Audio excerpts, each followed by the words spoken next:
Il était une fois, dans le royaume d'Israël, un jeune berger nommé David. Il était le plus jeune fils de Jessé et passait ses journées à garder les moutons de son père. David était connu pour sa bravoure, sa sagesse et sa foi inébranlable en Dieu. Il jouait de la harpe et composait des psaumes pour louer Dieu. Un jour, le prophète Samuel reçut l'ordre de Dieu d'aller à Bethléem pour oindre le futur roi d'Israël parmi les fils de Jessé. Samuel arriva à Bethléem et invita Jessé et ses fils. Lorsque Samuel vit Eliab, le fils aîné de Jessé, il pensa que c'était lui l'élu. Mais Dieu dit à Samuel, « Ne considère pas son apparence ni sa haute taille, car je l'ai rejeté. L'Éternel ne regarde pas ce que l'homme regarde. L'homme regarde ce qui frappe les yeux, mais l'Éternel regarde au cœur. » Jessé fit passer ses 7 fils devant Samuel, mais Samuel dit à Jessé, « L'Éternel n'a choisi aucun d'eux. » Samuel demanda alors à Jessé, « Sont ceux-là tous tes fils ?» Jessé répondit, il reste encore le plus jeune, mais il garde les moutons. Samuel dit à Jessé, envoie-le chercher, car nous ne nous assiérons pas avant qu'il ne soit ici. Jessé envoya chercher David, et lorsqu'il arriva, Dieu dit à Samuel, lève-toi, oins-le, car c'est lui. Samuel prit la corne d'huile, et oignit David au milieu de ses frères. L'Esprit de l'Éternel saisit David à partir de ce jour. Peu de temps après, Israël fut en guerre contre les Philistins. Un géant nommé Goliath, mesurant plus de 3 mètres, défiait les Israélites chaque jour, mais personne n'osait l'affronter. Goliath portait une armure de bronze et une lance énorme.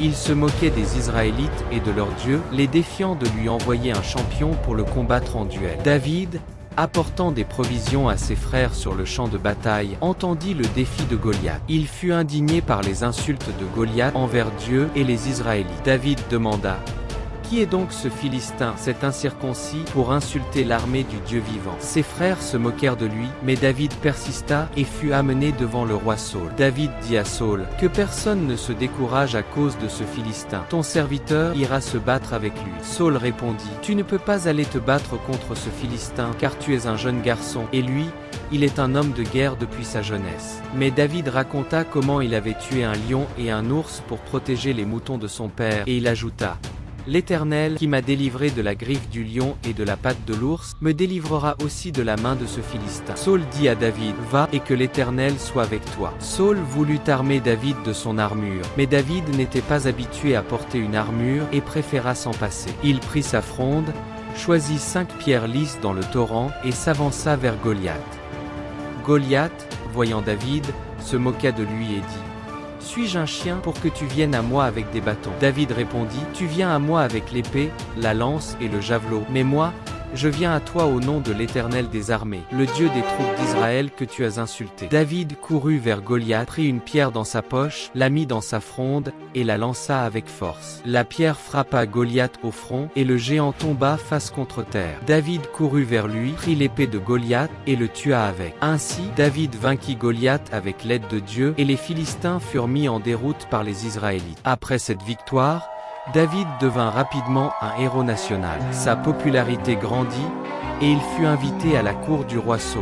Là, il jouait de la harpe pour apaiser le roi tourmenté. Cependant, la jalousie de Saul envers David grandit, et il tenta à plusieurs reprises de le tuer. David dut fuir et vécut comme un fugitif pendant de nombreuses années, toujours fidèle à Dieu, et refusant de tuer Saul même lorsqu'il en avait l'occasion. Pendant sa fuite, David rassembla un groupe de fidèles et vécut dans les régions désertiques, souvent en territoire ennemi. Il eut plusieurs occasions de tuer Saul, mais il refusa toujours, respectant l'onction divine de Saul comme roi. David montra ainsi une grande loyauté et un profond respect pour l'autorité de Dieu. Saul mourut au combat contre les Philistins, et son fils Jonathan, ami proche de David, mourut également. Après la mort de Saul, David retourna en Israël. Les hommes de Juda, une des tribus d'Israël, vinrent à lui et l'honnirent comme roi de Juda à Hébron. Cependant, le reste d'Israël suivit Ishbosheth, un autre fils de Saul, ce qui mena à une guerre civile.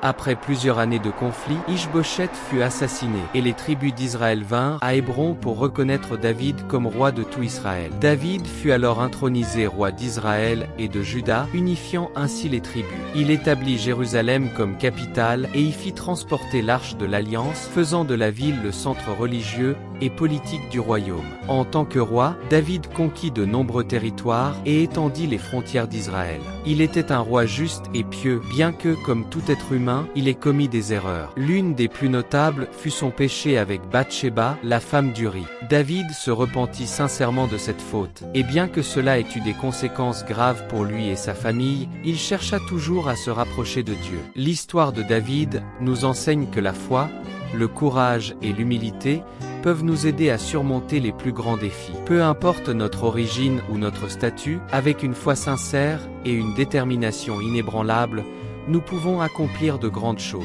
Il est également important de reconnaître nos erreurs, de nous repentir et de chercher à nous améliorer continuellement.